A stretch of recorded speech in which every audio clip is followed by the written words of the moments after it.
Welcome to the Neuromasters Podcast, the place to reinvent yourself, master your mind, and change your life.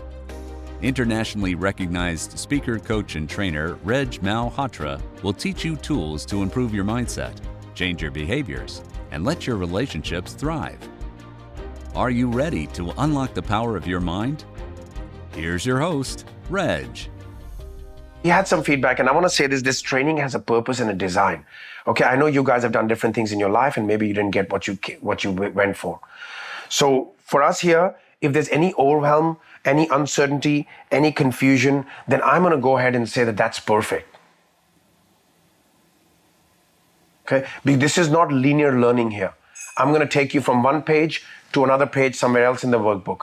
Then I'm going to take you to a slide. Then I'm going to ask you to write notes because I'm also training your unconscious mind.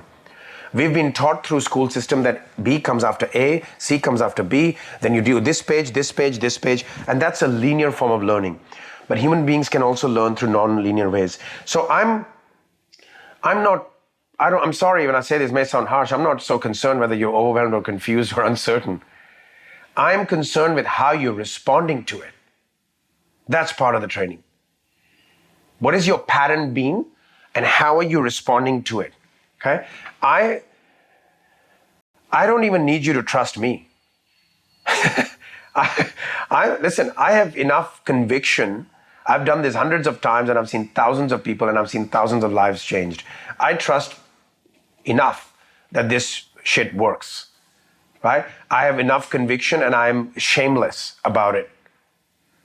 And the world is not looking to come to me to pay me $1,000 to see me uncertain and that I don't trust myself. I need you to trust in you. That's what I'm looking for. I'm looking for how you're responding to it. And I'll be watching those patterns because it's not, when you leave here, there'll be enough uncertainty. If you haven't learned anything from the last 3 years, let me tell you this, that just when you think that you're certain, life's going to throw uncertainty at you. So the one muscle you can build is how you respond to uncertainty. One of my mentors told me very much earlier, saying, Reg, if you can dance with uncertainty, you'll never have a worrying day of your life. But we're not conditioned that way. We're conditioned to have certainty. Now, certainty is an interesting topic. I will talk more about that because certainty, your clients, for those who work in this field, your clients don't buy you. That's a popular belief. They don't necessarily buy your product or your program. They buy your certainty that they will get a result. We're going to teach you exactly how to do that. If you haven't been getting clients, that means they are not feeling certain after speaking with you that they'll get a result. Think about when you bought a TV or when you bought a car. There was something the salesperson says or the manager said or whatever that made you believe that you will get a result. That's what people are looking at from you. And how do they get that? They get that from your physiology, from your tonality, from the way you speak your words, from your congruency. Do you believe in what you do? I ain't doing business with you if you are not doing business with you. I ain't trusting you if you ain't trusting you. These principles are not being taught out there. People are walking away with certifications, but they don't have the general know-how on how to produce this level of certainty. You can be the most qualified and the most competent. But if you cannot project that certainty when you talk to me, then how can I trust you?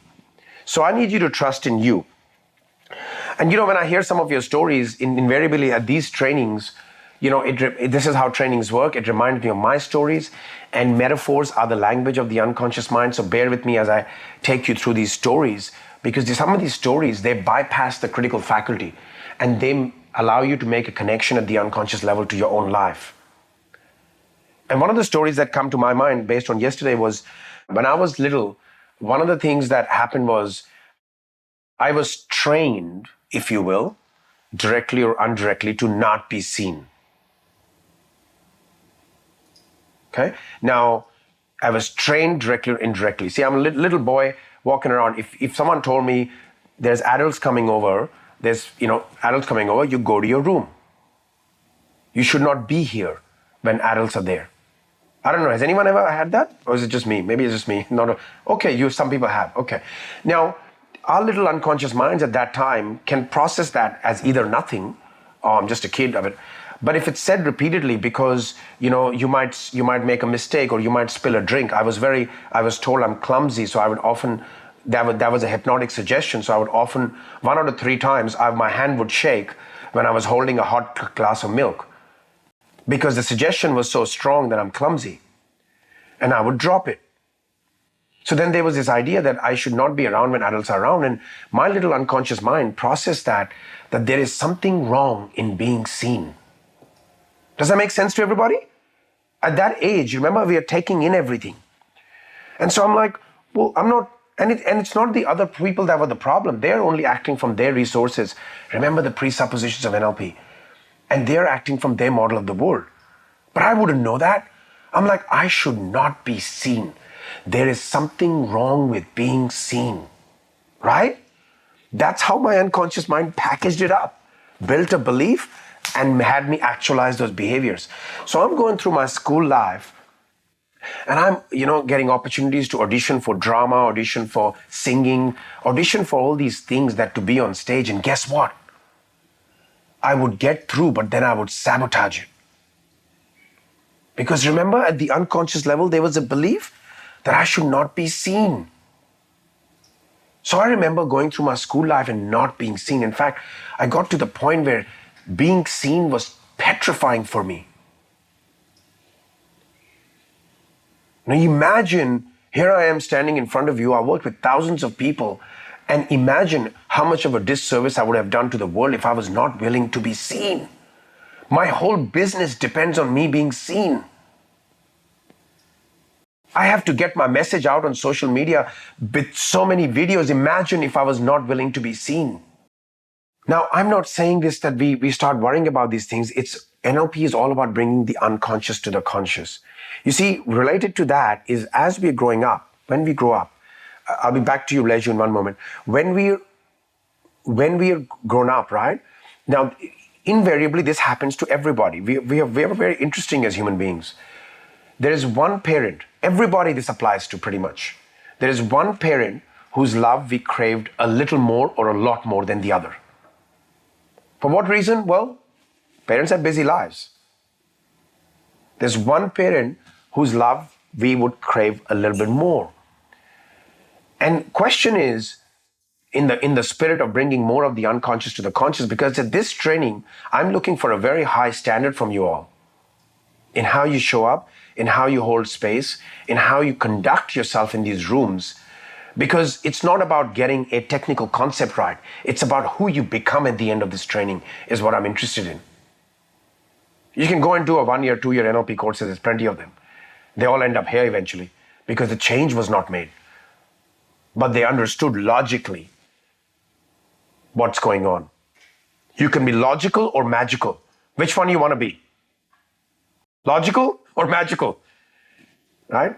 Logic is interesting. Logic is very important. In fact, logic does lead to magic. Without logic, we won't create a 10-ton piece of metal flying in the air.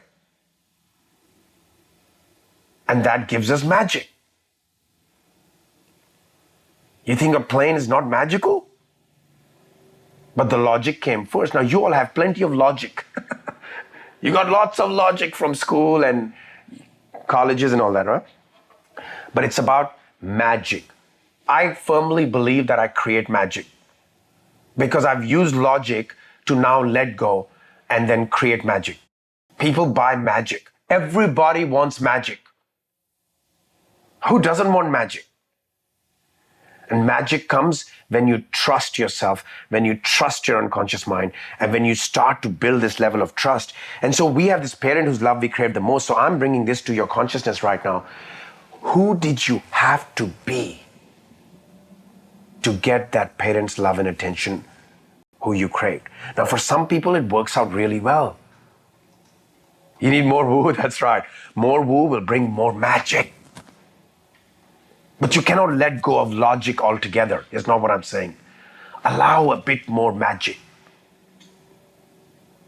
I can literally do magic. I'm going to show you in some more advanced trainings when you come back. You'll be like, what did you just do? But when you believe magic is possible, you'll not only receive it, you'll feel that change instantly. And I didn't learn magic by studying magic, by the way. Now, enough about me. Let's go back to the story.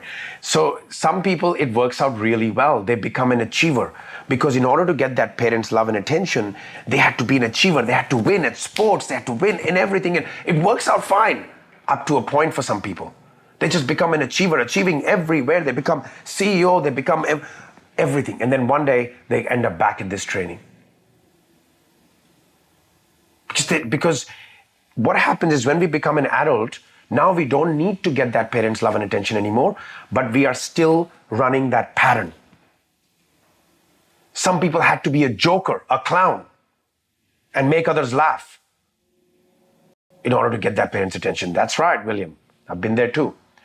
Some people had to hide and not open their mouth. Some people had to not be seen.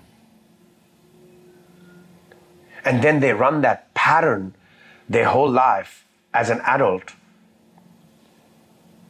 until you become conscious of it. Now you have control. Now you go, I can choose to run this pattern or I can run a different pattern. Now you have a choice. That was happened with me because I was not wanting to be seen. Not realizing that my entire gift lies in being seen. How contrary the whole thing is, right? I bet the creator's having a big laugh up there. So that's just becoming more conscious of that. Who did you have to be? And this is another topic which is more relationship oriented, which I'm not teaching in this training. But many times we go into a relationship with an intimate partner trying to get the love that we didn't get from the parent whose love we crave the most. And here's the interesting phenomena. You will never get it from your partner.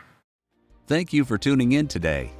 Are you ready to take the next step and find out what's keeping you from reaching your goals and creating the life you want? Go to go.neuromastersacademy.com/GS-LP for a free transformational mini workshop with Reg. See you next week.